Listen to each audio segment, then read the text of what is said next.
Assalamualaikum. How are you all? I hope you all are fine. Today we are going to learn what makes sounds. First of all, open your book. Turn to page number 120 of your book. Our topic is what makes sound. First, we do a small activity. We hit a paper with hammer. Now, it is a hammer and we have a paper. We hit a paper with hammer.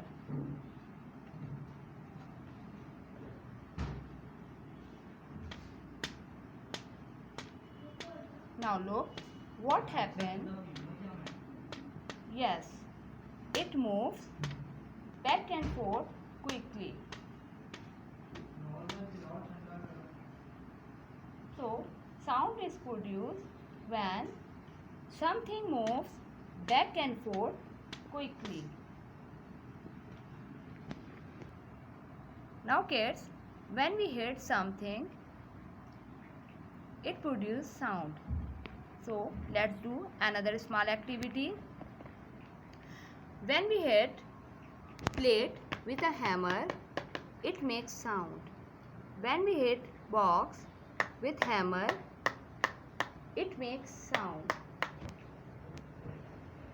Your today's task is do these small activities of sound in your home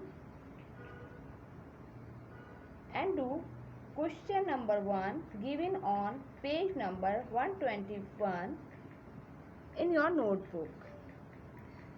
Jazakallah kids. We will meet in our next class inshallah.